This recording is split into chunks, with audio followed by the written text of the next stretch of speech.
La Voix des Bulles présente le One Day Club, le podcast BD hebdomadaire qui vous voit le corps d'excréments.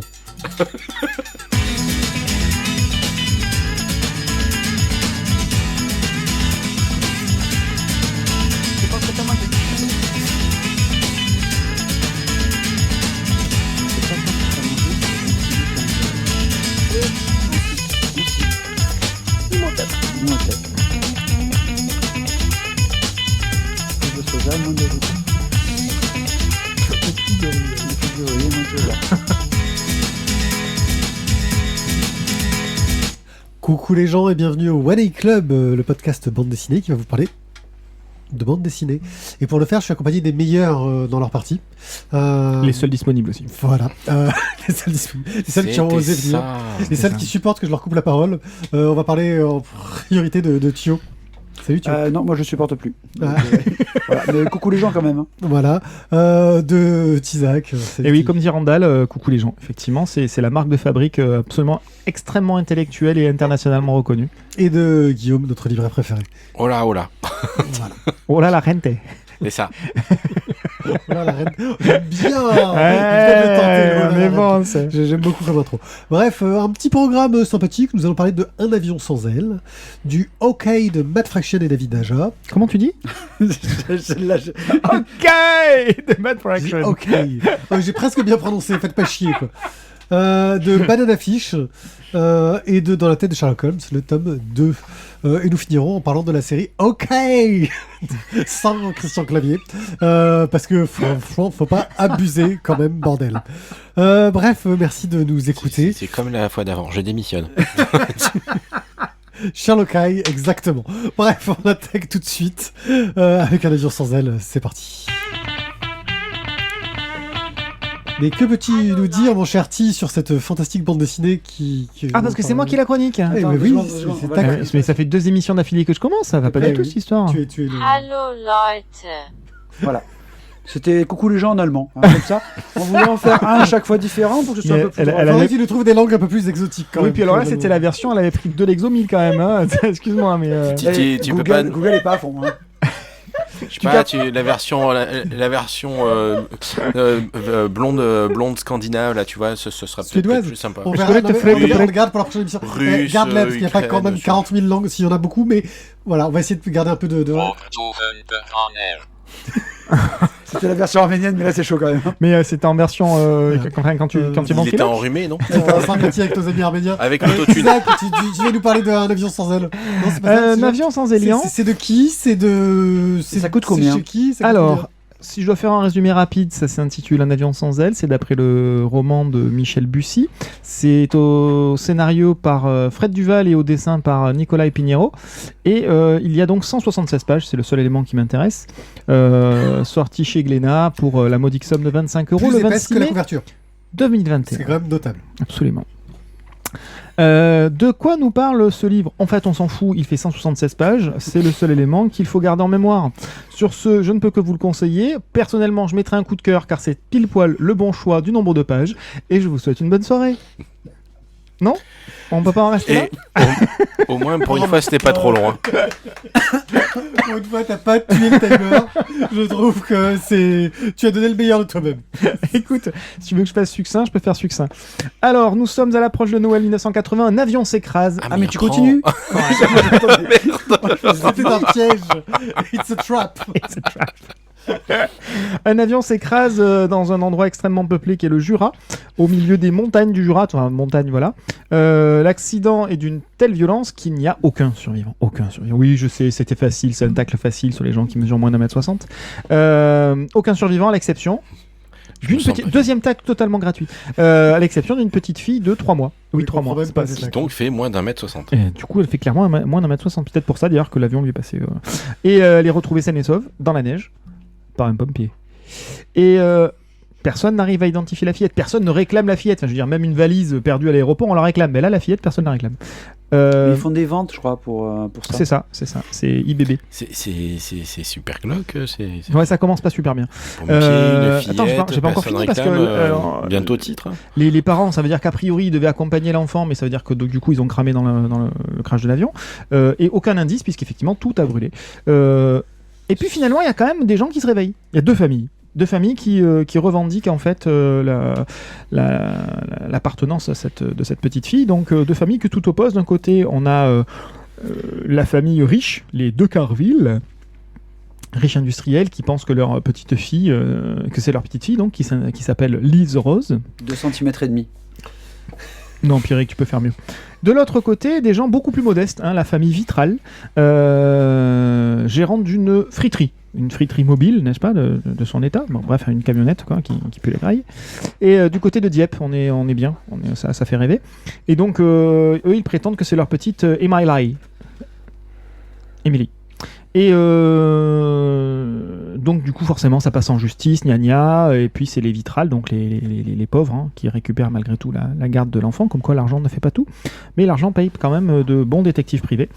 Et donc la deuxième famille, les De Carville, vont faire appel de la décision et engager un détective privé qui s'appelle Crédule. C'est quand même magnifique je trouve comme prénom pour un détective privé. C'est un détective qu'elle va payer extrêmement cher pendant de très nombreuses années pour faire toute la lumière sur cette enquête, sur cette disparition et sur ce mystère. Après 18 ans de recherche, 18 années de recherche totalement infructueuse, le garçon s'est quand même fait grassement payer pour ne rien trouver. Eh bien là, il découvre un truc. Mais le problème, c'est que voilà, on arrive un petit peu à ses 18 ans, la jeune fille va être un petit peu émancipée. Et donc, il a tout compilé de ces années d'enquête dans un petit carnet rouge qu'il envoie la veille des 18 ans de la jeune Lily, contraction des prénoms Liz, Rose et Emily. Il envoie tout ça à la petite Emily en cadeau. Et quelques années auparavant, grâce au progrès de la médecine, il avait quand même réussi, par des tests ADN et ses contacts dans la police, à avoir quelques réponses. Et donc, tout est dans ce fameux carnet rouge. Et les deux femmes, les deux veuves, les deux grand-mères veuves, savent désormais la vérité. Et ceux qui liront le livre jusqu'au bout la connaîtront aussi.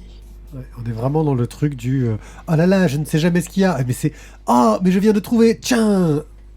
Et oui, la suite dans tout le reste de l'album. C'est ça. Donc en fait, c'est du bon polar. Ça fonctionne très bien en roman, ça fonctionne très bien en BD.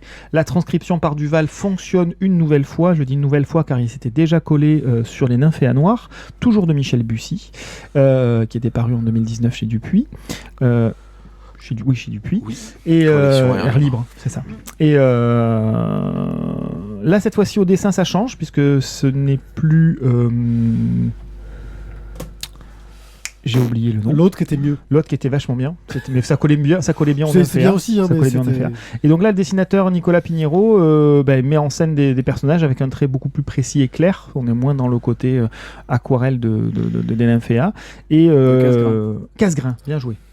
Je l'avais cet après-midi, je l'avais plus ce soir. Les décors parisiens sont très bien représentés, les paysages montagneurs, jurassiens, verdoyants, arborés, etc. fonctionnent très bien aussi et contrastent justement avec les éléments beaucoup plus polars, beaucoup plus obscurs, beaucoup plus noirs de l'ensemble de l'affaire. Donc ça, c'est une adaptation qui fonctionne une nouvelle fois. Le suspense est entier jusqu'à la fin. Je ne vous dirai pas si c'est une happy ou une pas happy end. Et moi personnellement, ça m'a plu. J'ai passé un très bon moment à le lire. J'ai malgré tout préféré Les Nymphéas Noirs, donc si vous devez commencer par l'un des deux, Bussy, et l'une des deux adaptations de Duval, moi personnellement j'ai préféré Les Nymphéas. Mais celle-ci, celui que tu as trouvé moins bien, pour être apprécié encore plus le deuxième. C'est à voir, chacun préfère manger d'abord le steak ou d'abord les frites, chacun son kiff. Donc voilà, en attendant, c'est un très bon choix. J'ai passé un excellent moment, c'est un très bon polar et ça fonctionne une nouvelle fois très bien. Bien, mon cher Thio. En fait, plus je lis les adaptations de Michel Bussy, plus je me dis il faudrait quand même que je lise ses bouquins parce que ça a l'air vachement cool. Ouais. Et pour l'instant, 0. Parce qu'il a fait la préface. Ah oui, moi aussi, pareil. J'ai plus lu du Bussy en BD que en... c'est ça. Et finalement, je me dis, c'est pas mal comme scénario. Ouais. Moi, je peux te dire, c'est pas mal. Voilà, écoutez, ce sera une prochaine lecture. La Dame Blanche a dit que c'était bien. Quand j'aurai terminé les Annales du Disque Monde, je suis presque à la fin là, je me mettrai à Michel Bussy. C'est notre style. Moi, du coup, pour la bande, pour la BD, donc le scénario, je pense que le roman était très bon parce que je trouvais que c'était super sympa à lire et il y a des bons rebondissements. Les personnages sont assez sympas. La demi-sœur de Lily Rose est quand même bien starbée, quoi. Ouais, bien gravement starbé. Bien grave. Très beau personnage. Ouais. Voilà, en fait, tous les personnages ont un bon côté, ont tous, on va dire, une face sombre qui est quand même parfois très très sombre. Beaucoup de non-dits, beaucoup de mystères dans le bouquin. Franchement, c'est bien mené. Et la ligne claire, c'est vrai que c'est très différent de ce qu'on a vu sur les Nymphéas Noirs. Ça, c'est sûr. Mais les deux sont plaisants. Et voilà, j'ai vraiment passé un très bon moment avec un avion sans ailes. Petit jeu de mots avec le L de The Merci d'avoir expliqué. Oui, parce que c'est de la radio. C'est de la radio. C'est une chanson de Charlie Couture. Oui, aussi. Mais du coup, voilà, un bon bouquin. Franchement, je vous recommande. Oui, bah pareil, je suis resté un peu... c'est ce que j'appelle le classique du bon polar. C'est-à-dire que, un peu comme on avait dans du Agatha Christie, on part sur un pitch fort dès le départ. Et la question, c'est comment est-ce qu'on en arrive là? Comment est-ce que ce mystère va se créer? On est dans le vrai whodunit, avec le gars qui te dit je vais jamais réussir à trouver la solution, et puis d'un coup il te dit je viens de la trouver en regardant le journal que j'avais dès le premier jour, mais il fallait que j'attende 18 ans pour comprendre. C'est dit dès le départ, hein, je spoil rien du tout. Et toi t'attends de dire attends, mais qu'est-ce que j'ai raté? Et tu regardes, tu cherches tous les indices. Ça fait partie de ces bouquins où parfois je suis retourné en arrière dans les pages pour dire attends, j'ai dû rater un truc. Est-ce que peut-être qu'il y a un indice que j'ai raté qui pourrait m'aider à comprendre avant la fin? Et je cherche. J'ai cherché. C'est le gars qui fait 3 fois les mêmes niveaux, tu sais, pour trouver le shortcut. Ouais. Oui, en fait, c'est juste que le mec, il en a profité pour se faire payer gratos pendant 18 ans, quoi, c'est tout. Mais grave. Ah oui, clair. Mais le bouquin est franchement bien prenant, plein de rebondissements. Les personnages ne sont pas forcément ce qu'ils semblent être. Ils changent en cours de route. Certains sont des connards du début à la fin, d'autres ont l'air sympas mais deviennent des connards. Certains sont des connards mais finalement sont pas si mauvais que ça. Bref, c'est un bouquin de connards, quoi. Connard quand même. C'est Moi, enfin, j'ai vraiment C'est un énormément bouquin apprécié. qui pue duc, quoi. Moi, j'ai beaucoup ça, aimé. c'était la dernière fois. Ah, Là, bon. c'est connard. Ouais, voilà. Ah, C'est Non, plus- j'ai beaucoup aimé. Excuse-moi. C'est moi, enfin voilà, franchement, très belle réussite. Et ça donne envie de lire les bouquins de Michel Bussy, quoi. Je peux dire Oui. non, vu que je l'ai pas lu. Non, tu peux pas dire non. Alors, tu peux le dire, mais on s'en foutra complètement. Voilà, tu peux. Et Voilà. au niveau de la librairie, du coup, ça donne quoi? Un avion sans aile, ça se vend bien, c'est... Non. Je sais pas. D'accord. Honnêtement, je suis passé à côté du bouquin, je sais pas. Là, ça fait 6 mois qu'il est pas retourné, en fait. C'est-à-dire que j'avais d'autres choses à faire. Il est sorti quand déjà? Je me souviens même pas. Alors, il y a pas longtemps, il y a pas très longtemps, on n'est pas trop en retard sur celui-là. nos fournisseurs confrères de chez Amazon nous indiquent le 26 mai 2021. Putain, on avait le dossier de presse. Non, mais je suis passé à côté. On Oui, l'a eu en lui, respect, il date, celui-là. Voilà. Il date. Le 26 mai. Mais 2021. non, mais je suis passé à côté, je l'ai pas vu. Voilà. Bon, bah, très bon polar, franchement. Ouais, j'en ça marche commande. bien. Et j'y mets très volontiers un coup de cœur parce que j'ai vu que tu le suis. Ouais, moi je suis un petit comme ça. Voilà. Tu suis. Oui, C'est- Non, c'est... Je trouve que c'est toujours très compliqué d'adapter Ouais. des romans et des polars en BD. Enfin, c'est pas du tout le même rythme. Et c'est pas évident, quoi. Ça fait 2 fois que Duval s'y colle et 2 fois que c'est une réussite. Voilà, il a peut-être trouvé les clés de succès. Dans l'interview Non, qu'il y a dans je le suis dossier de apprenant. presse, il explique que pour lui c'était plus difficile parce qu'il y avait plusieurs personnages, ce qui était presque par rapport à l'adaptation précédente, ce qui était presque un spoil d'ailleurs. Et je trouve que non, au contraire, c'était pour moi, je trouve que son premier, le Nymphéas Noir, était plus difficile parce que justement il y avait quelque chose de très visuel qu'il a réussi à passer sous silence pendant tout le bouquin. Celui-là était pour moi plus facile globalement à adapter parce que c'était plus facile de faire du hors-champ. Pour pas nous montrer ce qui nous révélait la vérité. C'était plus facile. Mais globalement, ça reste un très très bon album donc, qui mérite son coup de cœur. Donc c'est de Michel Bussy, Un avion sans aile, chez Glénat. Donc d'après Michel Bussy, par Fred Duval et Nicolas Pintero. Nicolai. Nicolai, tu crois? Il y a un accent circonflexe sur les... Ouais. C'est Pinero, pas Pintero. Ah, c'est Pinheiro. Pinheiro. Tu sais quoi les Pinheiro, accents c'est les ça. H. Bon, bref. Ok. Ma vie est une ok. I, not Ok. AI. Tu sais, moi c'est One Eye Pied, donc tu sais, je prononce mal forcément le mot I. Bref, sur un scénario de Matt Fraction, dessiné par David Aja pour la première partie et Javier Pulido pour la deuxième partie, colorisé par Matt Hollingworth qui fait le suivi tout du long. C'est une mini-série sur Hawkeye qui est sortie en 2013 et qui va nous montrer un peu le point de vue sur Hawkeye. Hawkeye, c'est un super-héros sans pouvoir À part son seul pouvoir, c'est de super balèze à l'arc. Ouh, trop bien.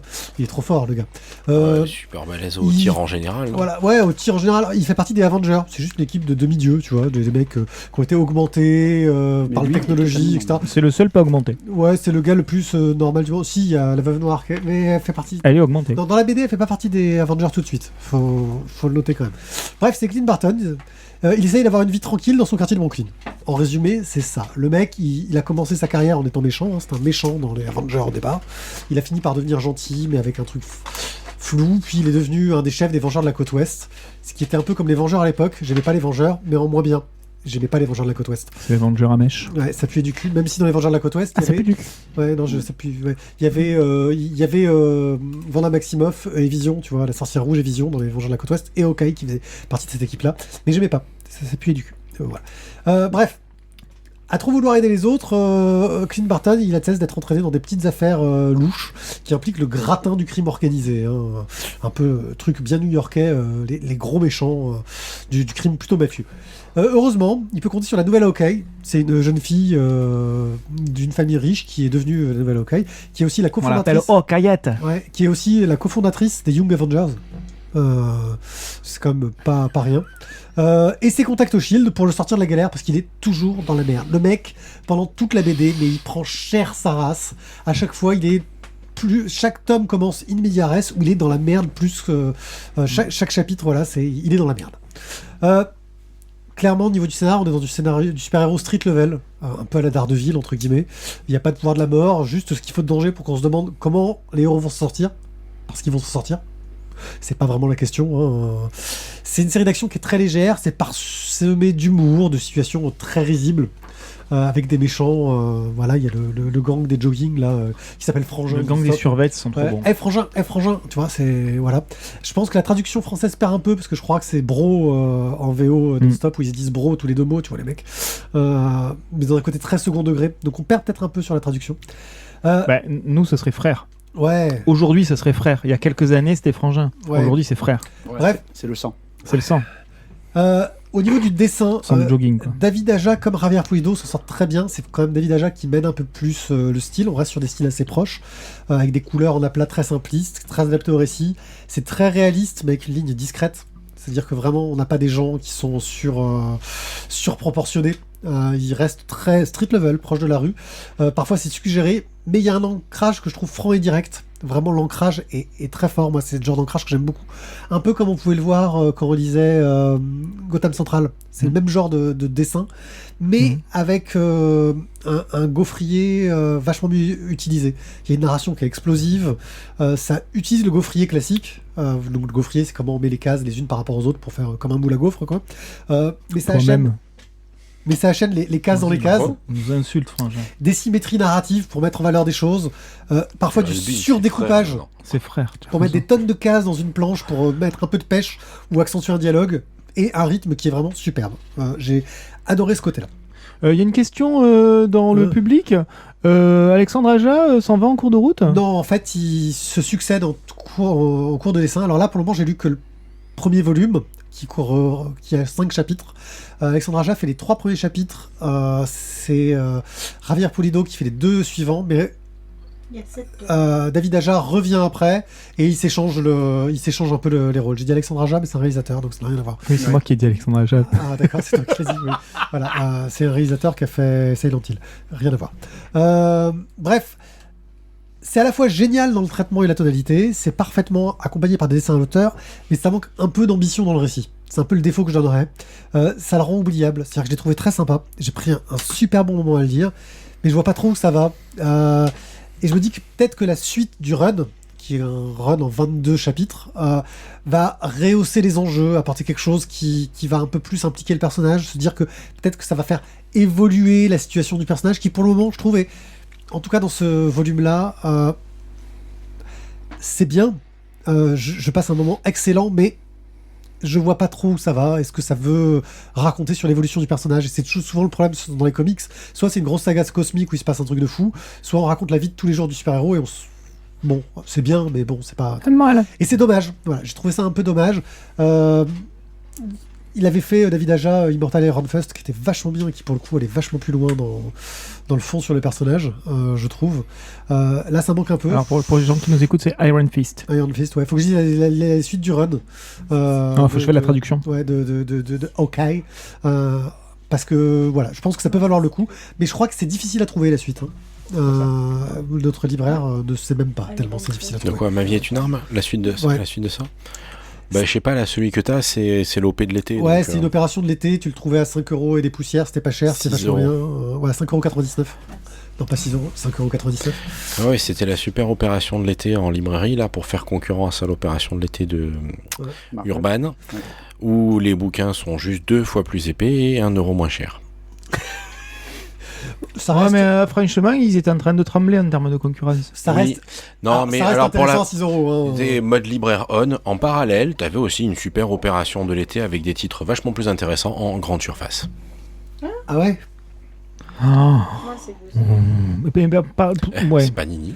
Qu'avez-vous pensé de cette série Les gens? Kyo, Ti, quelqu'un a quelque chose à ajouter? Moi, là-dessus je vais simplement donner la parole une fois de plus au public, un public de connaisseurs, puisque c'est un public de dessinateurs, qui pose la question du Ravir Bidule Pulido, il a eu droit à un dessin dans une cagette Bonux ou bien? Je traduis, grosso modo. Non, ils ont juste dit qu'il fait du trop moche et il faut le tuer. C'est tout. C'est pas. Voilà. Ils sont pas Moi, extrêmes. j'ai essayé de passer le message en mode télévisuel radiophonique D'accord. pour tout le monde, mais c'était l'idée.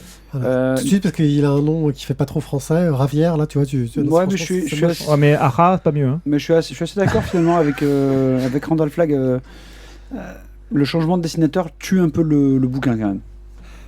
Plus, je trouve, sur la narration que sur le dessin. Parce que le dessin de Ravière Pulido est un peu assez proche. C'est surtout le côté découpage de David Aja qui, je trouve, est exceptionnel. Mais au-delà de ça, qu'est-ce que tu as pensé, Thio, de cette histoire? Bah, tu retrouves un OK. Ouais, Ça pique quand même. ok. Non, t'as OK. Ils font de l'essuie-tout aussi. Ils font de l'essuie-tout, OK. OK, essuie-tout, triple couche. Qui absorbe tout. Ben justement, il absorbe tout parce qu'il a des flèches qui font tout. Il a la flèche coup de poing, il a la flèche grappin, il a la flèche filet. La flèche hot dog, je te réchauffe. Et ce petit côté drôle, en fait, je trouve, du début où justement, voilà, on cherche la bonne flèche, c'est sympa. C'est une scène qu'on va retrouver ça dans la fait- série, on en parlera. Ouais, c'est après. C'est ce que tu retrouves même dans les films de Marvel, hein, où il te sort à chaque fois la flèche, qui a l'embout qui se met quand il veut tel code ou tel machin. Moi, je dirais bien, mais sans plus. Voilà. Clairement, j'ai pas. Quel bouquin là? Excusez-moi. Il doit être par là. Il est par terre. C'est la Dame Blanche qui l'a encore piqué. Ouais. Ouais, c'est ça. Ouais. Moi, je me suis vraiment pas régalé. Voilà, j'ai préféré, tu vois, quand j'ai découvert Injustice l'an dernier, je me suis vraiment régalé. Là, La Injustice était très très bon. pardon, Injustice. Injustice. Ouais, mais pour moi, ça a les mêmes qualités et les mêmes défauts finalement que la série télé. C'est-à-dire que on sait pas trop, on est le cul entre deux chaises. On sait pas trop si ça s'adresse à des ados avec le côté un peu vanesque et street On life, parlera de la série télé après. ou si on est vraiment encore dans ce monde de super-héros et où on a des vraies intrigues avec des mecs badass et où ça va cogner dur. Et je trouve que c'est un petit peu la problématique, c'est qu'on est un petit peu le cul entre deux chaises entre les deux, on sait pas trop comment se positionner et on a que des histoires courtes en fait, même s'il y a un fil. Deux histoires. en voilà. fait, là, ouais. Il y a un fil conducteur, mais on est sur de l'histoire courte. Et ouais, je sais pas. Moi, c'est sympa. Honnêtement, je l'ai lu et j'y ai pris du plaisir, mais plus en lien avec la série télé. Moi, j'ai lu avant la série télé aussi. Voilà, plus que si j'avais lu ça tout seul. Si j'avais lu ça tout seul, très honnêtement, je pense que ce soir, je l'aurais dézingué. D'accord, moi j'ai passé un très bon moment à le lire tout seul, mais pareil en me disant peut-être que la suite du run, que c'est qu'une intro en fait à un run qui va être un peu plus imposant derrière. Les couves sont magnifiques d'ailleurs de David Aja, hein. Il y a toutes les couves qui sont dans l'album, mais on va voir la suite. Bref, c'était OK. Ma vie est une arme. On a un Et si on titre. l'appelait, si tu On a un sais que tu titre. peux peut-être tenter œil de faucon. C'est vrai c'est comme ça qu'il l'appelait à une époque en Hein, VF. œil de faucon, c'est bien, Œil de finalement. faucon. C'est comme ça qu'il l'appelait. Mais Hawk, est-ce que c'est faucon ou Oui, je confirme. Ouais, Oui, ça passe. exactement. Ouais. Voilà. Ah, donc c'est le Hawk Millennium. Pardon.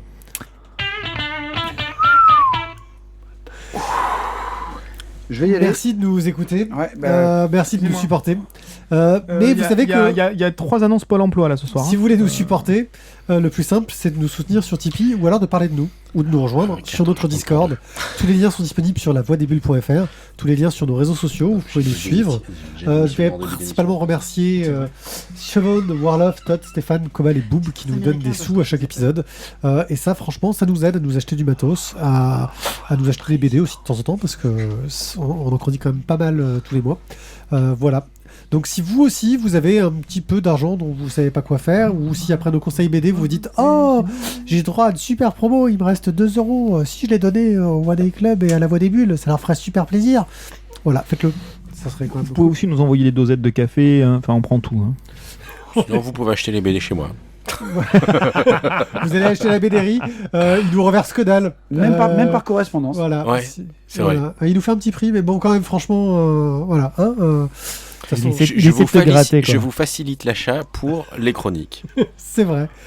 Et il nous prête aussi les bouquins un peu. Oui, surtout. Voilà, c'est un peu le point fort, c'est que si on veut parler d'un truc, il nous le prête, et ça n'a pas de prix. Si, il y en a un Pour quand tout même. le reste, il y a Eurocard, Mastercard. Ça marche la pub, c'est affreux.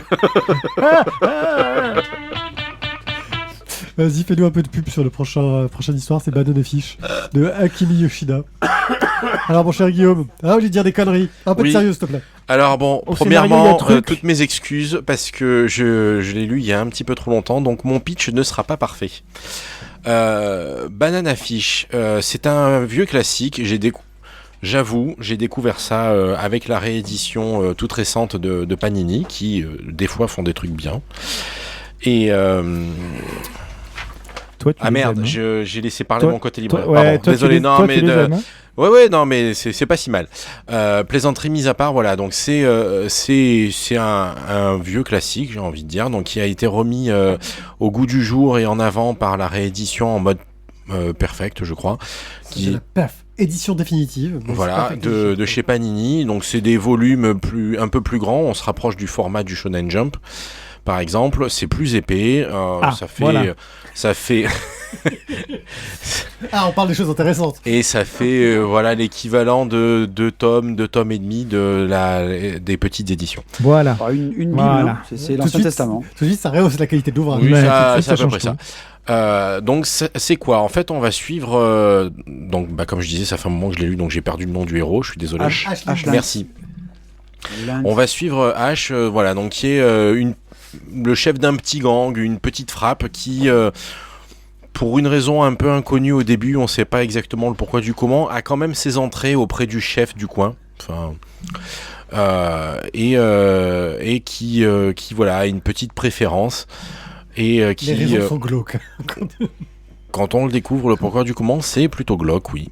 Mais en même temps, voilà, on est dans l'underground, dans les groupes mafieux, dans les groupes yakuza, etc. Donc il n'y a pas grand-chose de brillant. Hein. Globalement, c'est glauque.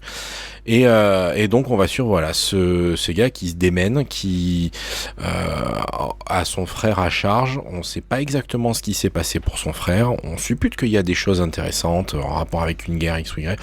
Bref, le premier tome pose énormément de questions, ouvre énormément de tiroirs et on attend impatiemment la suite dans le 2 pour savoir un peu ce qu'il va débloquer, qui est vraiment Ash, d'où il vient, comment ça se fait qu'il soit aussi doué. Bon, à la fin du premier tome, on commence à comprendre le pourquoi du comment il a ses entrées, qui est son frère, qui est le doc qui les aide. Bref, il y a tout un tas d'histoires derrière qu'on a bien envie de découvrir parce que c'est globalement ce qui m'a marqué, c'est que l'histoire a l'air assez classique, assez basique et en même temps, il campe tellement bien ces personnages, pour moi en tout cas, que on a envie de savoir, on s'y attache, on a envie de comprendre ce qui se passe. Et maintenant que les fêtes sont passées, que je vais avoir le temps de lire et que j'ai pas sans cesse des trous dans la série, je vais enfin pouvoir m'attaquer à la suite. Donc voilà, Banana Fish, un bon classique que j'avoue, je ne connaissais pas avant cette réédition et qui, à mon avis, vaut le coup d'œil et vaut la lecture. condition bien sûr d'être intéressé par tout ce qui est polar, mafia, yakuza, etc. Alors moi j'avais entendu parler de cette série une première fois sur une petite polémique sur le classement des mangas. Il faut savoir qu'on a un truc un peu étonnant, c'est que savoir si c'est un shonen, un shoujo, un seinen, etc. Et quelque chose où parfois une BD, quand elle arrive du Japon jusqu'à la France, elle change. Elle est classée différemment selon l'éditeur, selon le propos. Et à ce que j'ai pu comprendre, Banana Fish à la base, c'est paru dans un magazine shoujo. Ah ouais. Ça sera vérifié. Ce qui fait que si tu regardes bien, il y a quelque chose d'assez étonnant. Moi qui m'a... Au-delà du côté polar, qui est très prenant, etc. Mais c'est un truc qui est dans le fond. Là, je joue sur un détail, qui n'est pas un truc important, mais c'est un détail qui m'a un peu impressionné. Il y a très peu de personnages féminins, quasiment pas. Et il y a beaucoup de relations entre hommes. Beaucoup. Oui. Ça m'a assez étonné. Je me suis dit qu'on était presque dans une thématique un peu yaoi, en fait, mais plus sous-entendu que montré clairement. Peut-être une sorte de prémisse d'un genre, entre guillemets. Il y a un truc intéressant, c'est que ça se passe aux États-Unis. Et donc, ça se veut très américain. Et il y a des personnages japonais qui arrivent dans l'histoire, des journalistes japonais qui viennent enquêter sur la vie dans les gangs, etc. Ces relations dans tout ça sont aussi très intéressantes. Les personnages féminins, à la fin du tome, et c'est un tome assez épais, commencent à arriver, mais jusque-là, ils sont super rares. Et voilà, moi, ça m'a un peu intrigué sur ce positionnement, alors que c'est pas du tout le cœur du récit. Ça m'a un peu intrigué sur ce positionnement, sur la sexualité des personnages, où il y a beaucoup de sujets où le chef de la mafia, enfin tout le monde a un faible pour le héros, et c'est que des mecs, et ils veulent tous se le faire, quoi. Je pense que ça vient aussi globalement de la thématique. C'est-à-dire qu'on navigue dans des gangs de rue et dans de la mafia, là où a priori la population est essentiellement, pour ne pas dire exclusivement, masculine. Ouais, mais on s'attend plus à des histoires de prostituées féminines que des histoires de prostitution masculine, ce qui est ouais, mais là, vachement traité. là, on est sur le relationnel au sein des mafias entre le bas de l'échelle, ceux qui sont tout en bas, les petits chefs et les grands chefs ou les moyens chefs. Et donc à chaque fois, ce ne sont que des histoires de mecs au milieu de tout ça. Enfin, si pépettes il doit y avoir, les pépettes elles sont beaucoup plus haut pour les très grands chefs et elles vont avoir généralement un rôle relativement transparent. Donc moi, c'est pas un élément que je trouve particulièrement choquant que de l'absence. J'ai pas dit choquant, j'ai dit interpellant, tu l'appelles comme tu veux. Moi j'ai trouvé plutôt, ça m'a pas choqué, ça m'a juste interpellé parce que je trouve que dans ce genre de récit c'est rare. C'est pas quelque chose qu'on non, puis là, bon, alors attention à instant spoil, attention, on se bouche un petit peu les oreilles. Mais effectivement, ces problématiques de relationnel entre adultes et jeunes adultes, aussi, voire enfants, parce qu'ils sont, ça fait partie des problématiques qui sont abordées clairement dans Banana Fish. Et donc, justement, l'idée, c'est de cloisonner, de rester dans cette espèce de sphère masculo-masculine dans lesquelles ces mêmes gamins sont enfermés initialement. C'est un des propos qui est intéressant, c'est-à-dire que si tu le lis vite fait, c'est une histoire de polar, un peu action, avec quelque chose de sombre, tout ce que tu veux. Et si tu vas un petit peu dans le détail, c'est d'une glauquerie qui est assez terrible. Et ça marche très très bien. Enfin voilà, moi j'ai trouvé ça intéressant. Juste un point sur le pitch que tu as zappé, peut-être parce que tu l'as vu il y a longtemps, c'est le titre, Banana Fish. Banana Fish, en gros, c'est les phrases que disent un des gars qui a perdu tout souvenir pendant la guerre, je pense que c'est le Vietnam Oui, qui a tout à été, fait. et c'est le mot qui ressort alors qu'il s'est mis à tuer tout le monde, on ne sait pas trop pourquoi, et c'est le mot que va dire une personne qui va laisser à Ashlings une capsule qui contient quelque chose, on ne sait pas quoi, c'est un peu le MacGuffin du truc, en disant Banana Fish. Et qu'est-ce que le Banana Fish? Ça reste le sujet principal de la question. On suppose que c'est une drogue ou quelque chose, mais on n'en sait pas plus. ODIL. Thio? Do, un musicien, peut-être. Ouais, peut-être. Lido, une danseuse. Une danseuse, peut-être. Je sais pas.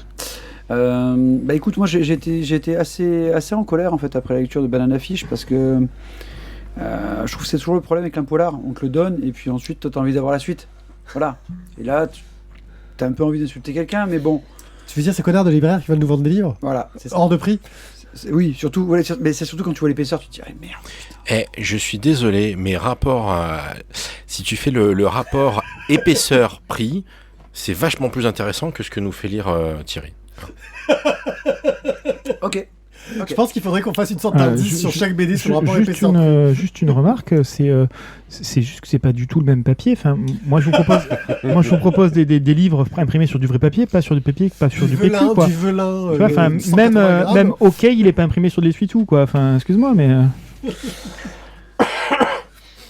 Ouais, mais grâce à ça, t'as 300 pages pour 17 balles. Alors que toi, t'es 300 pages, Ah oui, en c'est-à-dire général, que c'est 25 ou 30 balles. C'est-à-dire que moi, 300 pages, ça rentre pas sur cette épaisseur-là, quoi. On en reparlera quand on parlera de 47 cordes. Puis déjà, 300 pages, j'arrive à les soulever en une main, alors. Donc, bah écoute, une bonne découverte. Je trouvais bonne Ouais. l'affiche. Voilà, j'étais assez bien emballé en fait. Finalement, j'étais pas trop partant au début, mais finalement. Ouais, mais ça, c'est le jaune, c'est pas ta couleur. Il y a des bonnes choses dedans, vraiment Il y a des bonnes combien de choses. tomes en Ultimate de prévu, tu le sais? De prévu, non, je sais pas répondre. Là, on en a 6 pour l'instant, mais C'est déjà pas mal. Ouais. c'est déjà pas Mais en mal. ce moment, il est c'est sur gros. des séries manga de 8, donc je pense que ça doit être 8. Non, parce que je vous ai pas amené le 20th Century Boy, j'ai pas eu le droit et ça sera 12 ou 13. Ouais, parce quoi. qu'on l'a déjà chroniqué et on les a tous lus. Jusqu'à 21st Century Boy. D'ailleurs, il faut qu'on parle d'un truc Le après. fantôme a dit que c'était 8 tomes. 10 9 tomes, tomes, 10 tomes. 10 tomes en Ultimate. Putain. Enfin, voilà, donc c'est intéressant, hein, franchement. Moi qui suis pas très manga, ça donne envie de lire la suite. Et, Ça a ouvert ma curiosité pour la suite. Ouais, voilà. Au début, j'ai un petit peu ramé, soyons honnêtes. Et puis après, on se prend au jeu et on a envie de connaître la suite. Et effectivement, même si de temps en temps, on est un petit peu les fesses entre deux chaises, on suit quand même des ados et on a des réactions d'adolescents. Le milieu reste quand même beaucoup Voilà, plus ça adulte reste- et beaucoup plus glaucasse. Donc ça tire finalement le propos et les intrigues vers une sphère un petit peu plus adulte et peut-être un peu plus fournie, un peu plus dense. Ça reste du polar dont je pense la suite. Enfin, c'est la suite qui va donner la qualité du. Complètement. Et bien, c'était Banana Fish de Akimi Yoshida chez Panini pour, tu m'as dit, 18 €, 17 €. 17 €, je crois bien. Un truc dans le genre. Et maintenant, c'est Thio qui va nous parler de Dans la tête de Sherlock Holmes, le tome 2. Scénarisé par Truc, au dessin machin et à la couleur bidule. J'ai déjà fait la blague. Ah merde. Puis éditeur et prix. Voilà. On remercie les gens qui ont fait leur boulot. De C'est toi Cyril... qui le fais d'habitude. Bah, je sais, mais je l'ai pas fait. Personne ne l'a fait à ma place. Ouais, c'est ça. Donc de Cyril Liron et de Benoît Dahan, on en avait déjà parlé la dernière fois. Donc on avait dit que c'était un Sur le truc tome 1. sur le tome 1. Là, c'est le tome 2. C'est la fin du diptyque. L'affaire du ticket scandaleux.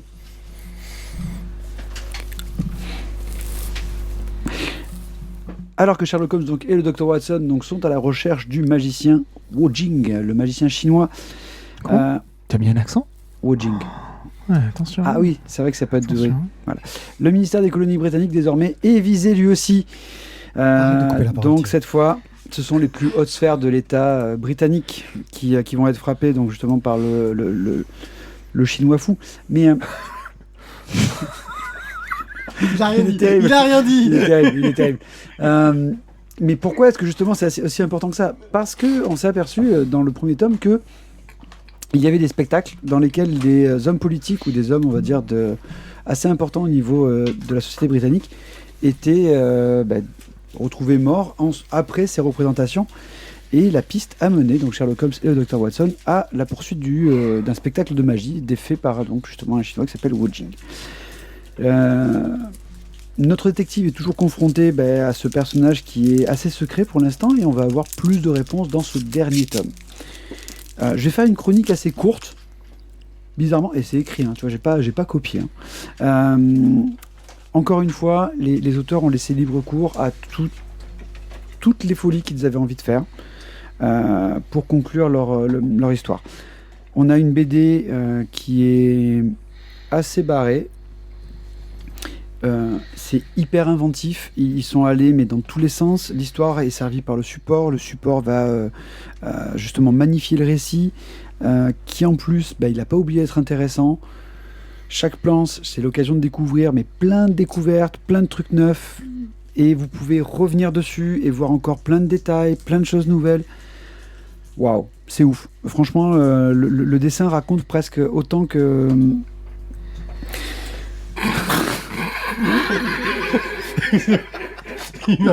Mais même quand il fait rien, il fait quelque chose. Le papier. Je crois. Oh, le fail. Ouais, j'aurais voulu faire exprès, j'aurais pas réussi. Non, mais toi, J'aurais tu voulu es faire exprès, voilà. C'était juste pour vous dire que Voilà, j'aurais Voilà. voulu faire exprès, j'aurais pas réussi. c'est un énorme coup de cœur pour cette série. Je m'étais régalé avec le tome 1 et je l'avais déjà encensé. Le tome 2 est je trouve exceptionnel et je trouve qu'on arrive presque au chef-d'œuvre. Voilà, c'est deux dans la tête de Sherlock Holmes, c'est vraiment un truc de ouf. Il faut, je pense, à tout prix la voir. Moi, la seule peur que Pas j'ai- à tout prix, ça va, Si, Macron quand il a même. déjà parlé de ça. le seul truc que je me pose comme question, c'est comment est-ce que Dahan et Liron vont continuer leur carrière, parce que après ce qu'ils ont fait là, Ça sera forcément moins bon, n'achetez plus rien d'eux. ça va être compliqué pour eux. Ils vont avoir une très très grosse pression pour faire pareil. Mais en tout cas, merci à eux Faudrait pour qu'on lise le psycho-investigateur qu'ils ont fait avant. faire cette super C'est expérience. très bien aussi. Je me suis régalé et j'espère entendre encore d'autres de leur part. Jeunes gens, confirmez-vous Non. l'avis de Thio. Avez-vous quelque chose à ajouter d'intéressant au-delà de dire que c'est bien? Alors moi je vais simplement faire la comparaison avec David V puisqu'on en a parlé et le reproche qui lui a Il été est fait. beaucoup plus fin comme album, c'est ça que tu voulais dire. Le Le reproche fond et qui- la forme, je crois. Le reproche qui lui a été fait, voilà, c'était que il y avait une forme de dingue, mais un fond qui pêchait. C'est dans l'épisode précédent qu'on a parlé de David V. Et là, clairement, on est sur les deux. Et les deux fonctionnent en cohérence l'un avec l'autre. Voilà, c'est...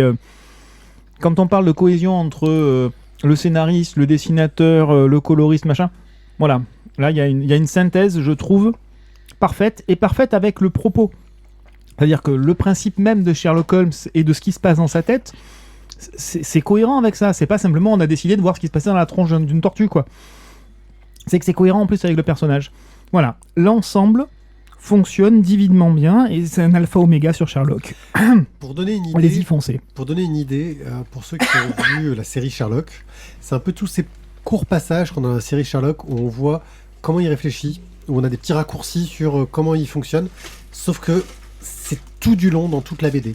Et effectivement, moi, c'est ce que je commence à apprécier dans ce côté expérimental de Lou Bafo, c'est quand ce n'est pas que de l'expérimentation, c'est aussi une application sur un sujet qui a un sens.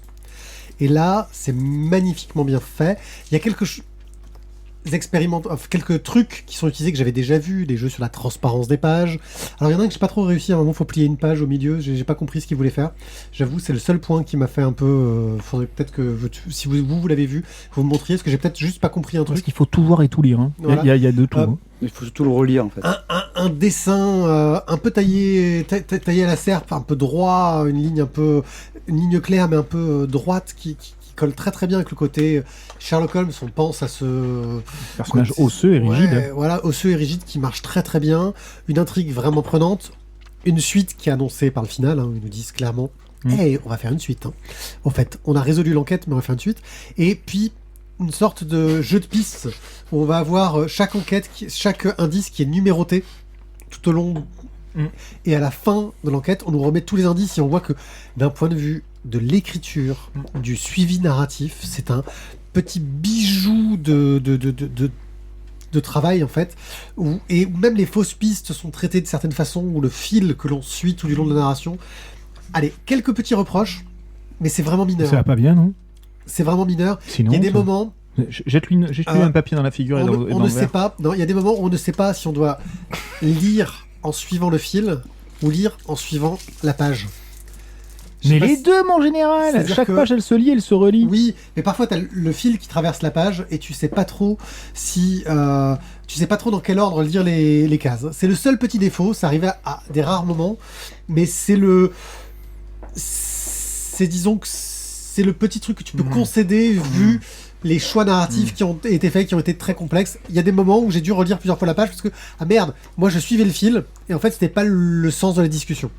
C'est le micro défaut, mais c'est du micro défaut et c'est une BD qui pour moi vaut quand même un méga coup de cœur. Oui, Malgré après ça. j'ai envie de dire, c'est justement un des propos de la BD, c'est de te perdre dans le raisonnement de Sherlock que lui seul est capable de suivre finalement. Ouais, oui, ça peut aussi jouer là-dessus. Je pense que c'est plus une une difficulté de construction narrative parce que, enfin, ça remplit un nombre de défis narratifs énormes hein, et qu'ils n'arrivent pas à tous les relever me choque pas parce que c'est monstrueux ce qu'ils mettent en place d'un point de vue des techniques pour raconter une histoire, etc. Donc, moi, voilà, ça m'a marqué, mais peut-être aussi parce que j'ai une analyse de ce genre de bande dessinée un peu expérimentale qui m'intéresse beaucoup et que je lis énormément, peut-être un peu plus exigeante. Mais quoi qu'il en soit, ça marche, mais voilà, ça marche super bien, quoi. T'arrives à la fin, tu te fais oh putain, il sort quand le tome 3, même si j'ai déjà fini l'histoire et que je suis déjà très satisfait. C'est-à-dire que si le tome 3 sort pas, je serais content, mais j'aimerais bien qu'il sorte, quoi. Bon, qu'est-ce qu'on fait? On met un coup de cœur? Oui, c'est ça. Je crois que. Ah ouais. Ah ouais, Ouais. mais tranquille. Tranquille, Bon. ouais. Moi, j'ai juste une petite réserve, c'est qu'ils ont fait des économies sur les 2 tomes en mettant un trou dans la couverture, et je trouve ça vraiment scandaleux au prix du bouquin, quoi. C'est vraiment, pour moi personnellement, c'est le reproche que je ferais. Voilà, c'est que pour un photobooth, en fait, Ouais. tu passes Alors, pas la en tête. plus, Quoi. avec la gueule de Mathieu dedans, Bah, c'est franchement. clair. Bah, ça, c'est clair que ça, c'est volé. Hein. Ouais. Oui, c'est vrai qu'ils ont fait un trou de. Ah non, ah, c'est horrible. Ah non. Bref, dans la tête de Sherlock Holmes, pardon, pas dans sa peau.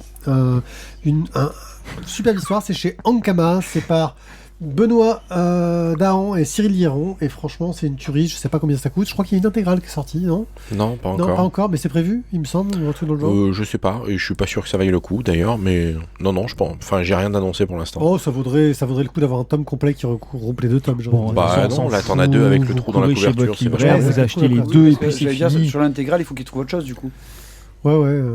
Non, c'est très bien comme ça. Foncez, vous allez l'acheter, et puis voilà, ça prendra Alors, de la valeur sentimentale de toute Ronald façon. Flack disait qu'il pensait qu'Ankama a lâché l'affaire sur les BD. En fait, c'est surtout qu'ils n'ont pas lâché l'affaire sur les BD, mais ils ont réduit la voilure. C'est surtout ça. Ils se sont limités pour faire beaucoup moins de production. Ils ont lâché beaucoup de leurs licences, dont le studio 619. Ouais, le label parti- 619 label 619 qui est est parti chez Rue de Sèvres. Voilà, en indé. Il continue à s'appeler Label 619 ou... Oui, c'est même, Ah, d'accord. c'est même pas Label 619, c'est Rue de Sèvres, on est en indé, on signe chez qui nous propose l'offre qui nous convient. Bah, pour l'instant, ils Pour sont chez l'instant, Rue de ils sont chez Rue de Sèvres, Sèvres. et le prochain funérailles donc, de Freak Squill arrive chez Rue de Sèvres. Au lieu d'être chez Ankama. Voilà. Donc, ils n'ont pas complètement lâché l'affaire de la bande dessinée. Un œil sur. Et c'est le retour de OK. Ok, un œil sur un truc avec un œil. Ah, c'est cool. Là, on va plutôt parler de la série Disney+.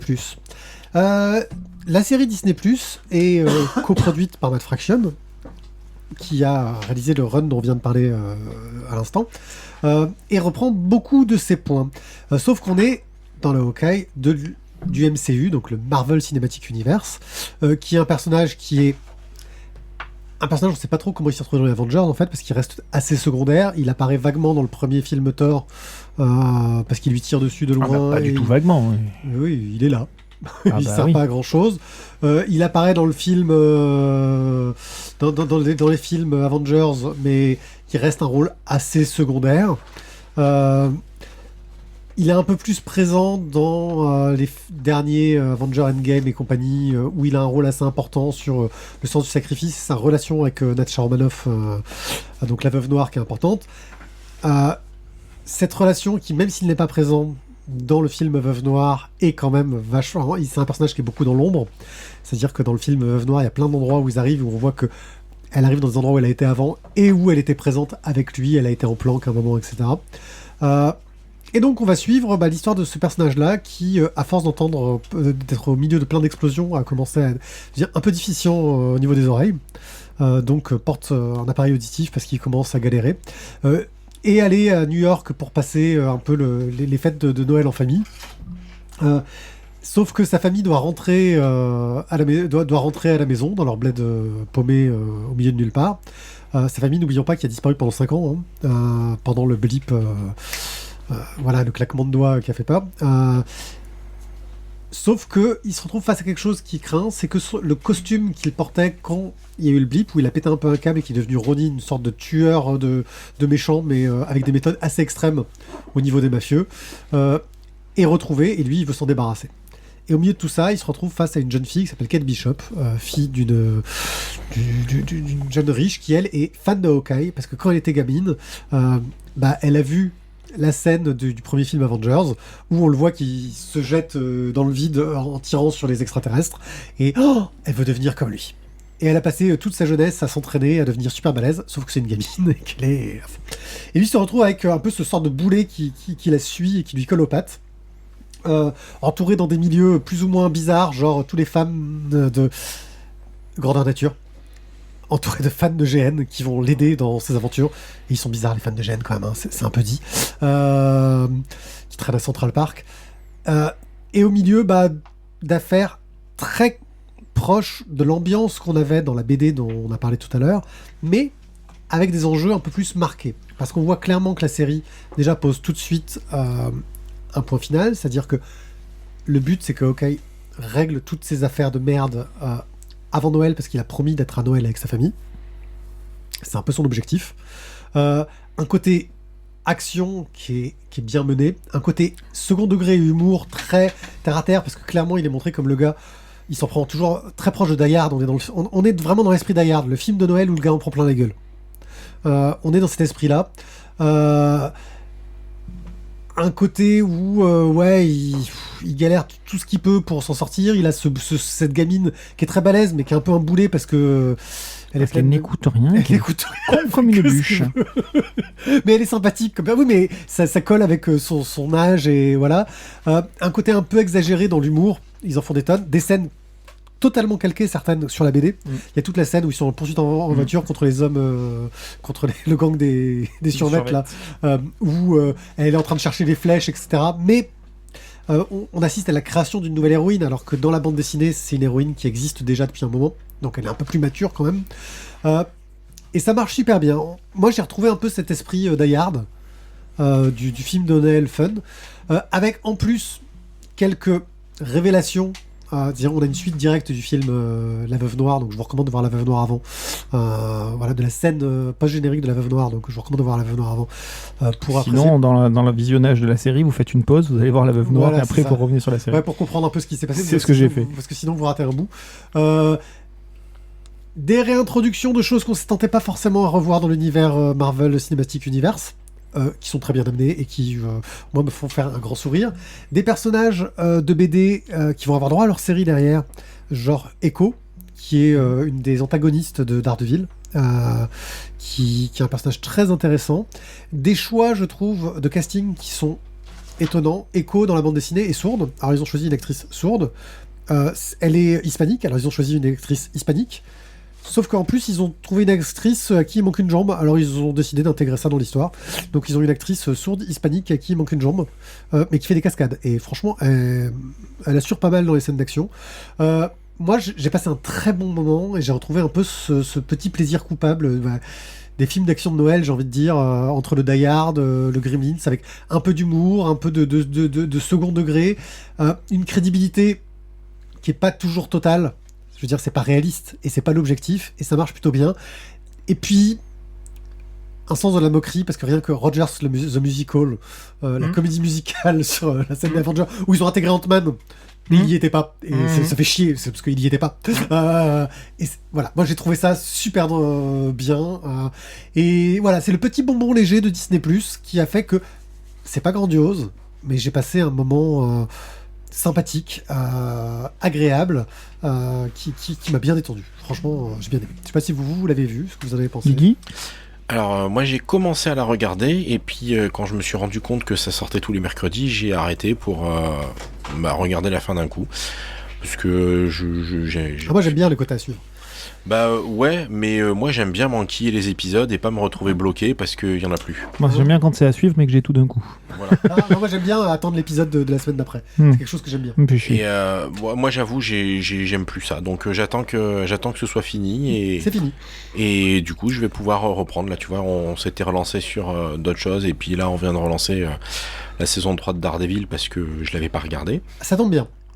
Et du coup bah voilà, quand on aura fini ça, on pourra se finir Hawkeye. Je l'ai pas vu la 3 de Daredevil aussi. Mais écoute, oui, bien léger, c'est ça. On retrouve tous ces petits plaisirs. Il y a un chien sympa. Ouais, il y a un chien sympa. Voilà. Après, Les personnages fonctionnent bien. C'est t'as de l'empathie pour lui parce que il vieillit, il est fatigué, il en a un peu marre de tous ces minots qui comprennent rien à la vie et qui l'idolâtrent alors que lui il a envie d'une chose, c'est d'oublier tout ce qui s'est passé Et de rentrer chez lui, fête à Noël. et de rentrer chez lui. Elle est adorable et rigolote, tout ce qu'il faut, et tête à claque ce qu'il faut aussi. C'est une ado, quoi. Ouais, c'est une ado, c'est ça. Bon, c'est un peu dommage parce que c'est une ado de 21 ans passés quand même, mais Mais c'est une fille de riche, donc ça va. oui, et puis c'est une ricaine, donc ça va. Mais Elle est c'est pas prise, hein. c'est pas pour rien qu'il picole à 21 ans. Hein. Oui. Non, elle était facile. Mais je dis ça parce que la plupart du temps dans ce genre de film, effectivement, les ricains sont de 12 ados, machin, et quand tu regardes dans l'histoire, en fait, ils ont tous en général 18, 19, 20 ans. Donc Et, ça, c'est le casting. et non, mais même dans l'histoire, sans parler du casting. Bref, quoi qu'il en soit, moi je trouve que ça fonctionne bien. T'as envie de mettre les claques aux personnages quand ils méritent les claques, donc ça veut dire que ça. Puis- Ils les ont bien travaillés. Pour moi, ça c'est sympa, c'est plaisant. Après, c'est pas un chef-d'œuvre, Voilà. mais c'est vraiment chouette. Un dernier point, comme souvent je trouve dans les séries Disney+, de Marvel, il y a souvent une scène d'intro qui en jette. Je l'avais vu dans Vendavision, il y a la scène d'intro où on voit la réaction quand les gens réapparaissent après le blip, ils reviennent qui est assez impressionnante. Et là, il y a une scène un peu équivalente où on a cette scène où elle assiste à la moitié de destruction de New York, on a le point de vue de la ville. Alors que jusqu'ici, on a vu que le point de vue des super-héros, quoi. Hein. Et ouais, ils ont détruit la moitié de la ville, c'est pas très grave, on s'en fout. Là, on a le point de vue de la ville. Quelque chose qu'ils ont voulu essayer de faire avec les films Batman et Justice League, mais en moins bien. Et là, ça marche plus, je trouve. Comme je le disais un petit peu tout à l'heure, moi ce qui m'embête un petit peu, c'est qu'on est tout petit peu le cul entre deux chaises, et de temps en temps on bascule sur le côté adulte, de temps en temps on reste quand même beaucoup collé sur le côté ado, et voilà, c'est un petit peu ce qui me gêne dans ce positionnement là, mais c'est quelque chose de très personnel qui me gêne en BD, qui me gêne dans les séries, qui me gêne voilà, de manière générale, dans les romans aussi, et voilà, j'aimerais bien que ce soit positionné et qu'il y ait la cible. On reste sur une initiative, Là, c'est-à-dire c'est, que la fille, entre le début de la série et la fin, c'est pas le même personnage, quoi. Là, c'est quelque chose qui m'embête, parce qu'on ne sait pas finalement si on suit Hawkeye ou si on suit son acolyte, et qu'on bascule régulièrement entre les problématiques d'Hawkeye, qui sont des problématiques de père de famille et de héros sur la fin, donc on est sur de l'adulte fatigué, un petit peu à la façon d'un Dark Knight sur le retour, mais en moins dark, et le costume violet, forcément ça fait moins dark, hein. Et de l'autre côté, on est sur... C'est le chien avec le chapeau de Noël surtout. Hein. Et le chien, voilà. Et de l'autre côté, on a Pepette Girl, qui est une espèce de pseudo hyperactive tête à claque, qui est juste insupportable. Moi, Et j'ai on est dans le teen movie où moi je me reconnais plus, et où ça me casse les noisettes. Donc en fait, c'est effectivement plaisant à voir, mais un peu comme une douche où tu passes du chaud au froid et où c'est un peu jamais tiède. Et voilà. Voilà, donc c'est OK, c'est sur Disney+. T'as quelque chose à rajouter? T'as pas regardé ou pas encore? J'ai pas vu, donc je vous écoute. Et... Ouais, Ah, mais tu peux avoir un avis. Ça, Hein. ça se regarde tout seul. Tu peux avoir un avis sans l'avoir vu. Thierry, arrête pas de le faire. C'est ce que je fais tout le temps. Ça se regarde, franchement. Ah, c'est pour ça. Mais oui, ça explique. OK, sur Disney+, la série en 6 épisodes, il y en a pas tant que ça, donc c'est assez condensé, ce qui est plutôt pas mal. 6 Ouais. épisodes, c'est tout. c'est Ça court. veut dire qu'il en manque un alors. Qu'il m'en manque qu'un alors. Ah oui, donc, C'est pas impossible. Ah, t'as Bon, arrêté c'est con quand même. Bah, j'ai arrêté au moment où il disait la suite mercredi prochain. ah oui, d'accord. C'est con quand même. Hein. C'est vraiment ballot, hein. C'est franchement, c'est con. Toi, c'est le mec, tu vas faire la pause de pipi à 3 minutes de la fin du film. Bon, mais c'est pas grave, je mets pause. C'est-à-dire que le gars, il allait faire pipi juste à la fin de Usual Suspect. Donc à la fin, il est arrivé, il a vu le générique de fin, il a dit, bah, c'était pas si terrible. Hein. C'est ça. C'est bad. Voilà. Et oui, tu te rappelles la chanson? Putain, la vache, C'est merde, OK. Randall. C'est in, c'est non, mais bad. Non, Randall, non, là. Ah si, moi j'aime bien. Je crois qu'il faut qu'on passe à la fin. Voilà. Bon, écoutez les gars, le jingle est là. Voilà. Et il est temps pour nous de vous quitter. C'est un beau roman, c'est surtout un long roman. Et c'était une Alors, belle histoire juste, ou pas? le titre. Ouais, si, on l'a eu. Les suites ou Hawkeye, là, Ouais, j'aime bien. voilà, OK, Moi, je l'aime bien. J'aime bien. Je Voilà, pense qu'on va le valider. j'ai oublié qui l'a proposé, mais Je crois que merci. c'est ouais, Ouais, c'est Randall. les ou suites bien- Hawkeye, Hawkeye, c'est très on bien. est bien. Ouais. Voilà. Bon, bah merci à tous de nous avoir écoutés. On se retrouve la semaine prochaine pour un nouvel épisode. On se retrouve dans quelques minutes pour ceux qui nous suivent sur Twitch. Et en tout cas, voilà. C'était vraiment très très cool de faire cette émission comme d'hab. Mais oui, c'est Cool, cool. faire des émissions avec Voilà, mais On oui. passe de bons moments, c'est sympa. Ouais, monsieur Dame. N'hésitez pas à nous rejoindre sur le Discord et à venir nous rejoindre sur Twitch très régulièrement. Ciao, ciao, bye bye. Bonne nuit. Affûtez vos flèches et bandez vos arcs. Non mais ça non plus. Oh, c'est la merde, non